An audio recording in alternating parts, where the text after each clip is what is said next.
বাজে বিকেল 5টা আর আমি চলে এসেছি ঘুরতে। তো চলো তোমাদের মন্দিরটাও ঘুরিয়ে দেখিয়ে দিই। আর জাহাজ আর হরিণও আছে। Hello everyone, good morning. এখন বাজে সকাল 9টা আর আমি এখন থেকেই আমার ভিডিওটি স্টার্ট করলাম। তো তোমরা সবাই কেমন আছো? আশা করি ভালো আছো, আর আমিও খুব ভালো আছি।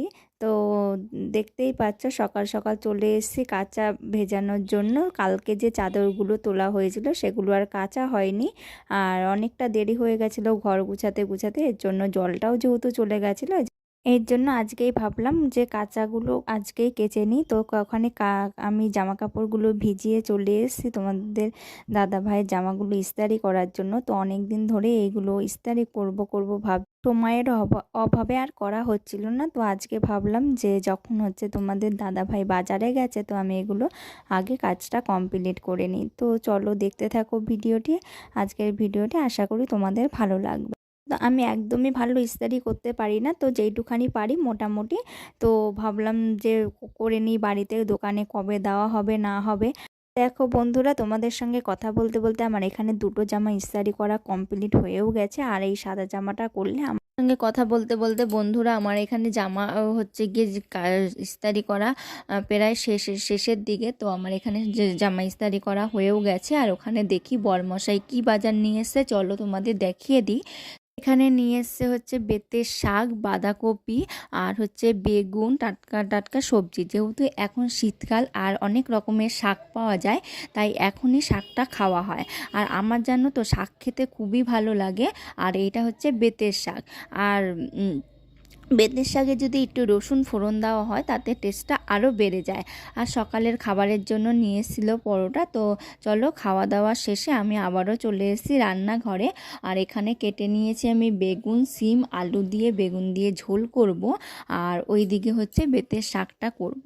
তো আজকে হচ্ছে যেহেতু মঙ্গলবার, এর জন্য রসুন ফোড়ন দেওয়া হয়নি, শুধু কাঁচা লঙ্কা ফোড়ন দিয়েই আমি শাকটা রান্না করে নেব। তো আমার এখানে দেখো মোটামুটি শাক হওয়ার মধ্যে, তো তারপরে আমি শাকটা করে নিয়ে এখানে বড়িটা ভেজে নিচ্ছি ওই সবজিটাতে দেওয়ার জন্য। তো আমার এই সবজিটাও খেতে খুব ভালো লাগে। আর শীতকালে যেহেতু সবজিটাও প্রচুর পাওয়া যায়, এর জন্য এখনই কিন্তু শাক সবজিটা বেশি খাওয়া হয়।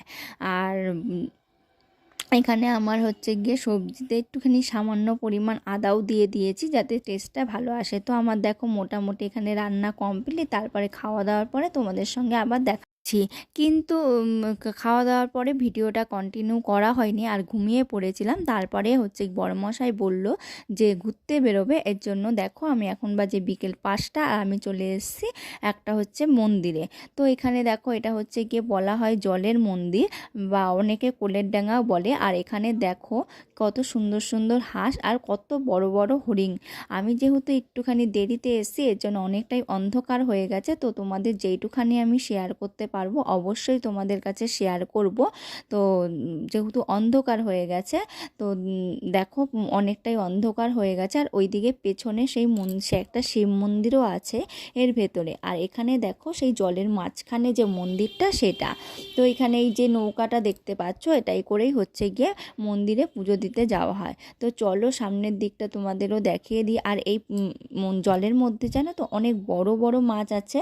তো যারা হচ্ছে গিয়ে ঘুরতে আসে বাইরে থেকে, তারা হচ্ছে খাবার দেয় আর এই মাছগুলোকে। তো চলো দেখতে থাকো ভিডিওটি। তো দেখো এখানে সামনে মন্দিরের ভেতরে অতটা তো জুম করে দেখানো আমার পক্ষে সম্ভব হয়নি, তো যেইটুখানি সম্ভব হয়েছে তোমাদের দেখালাম। তো আজকের জন্য ভিডিওটি এখানেই শেষ করলাম।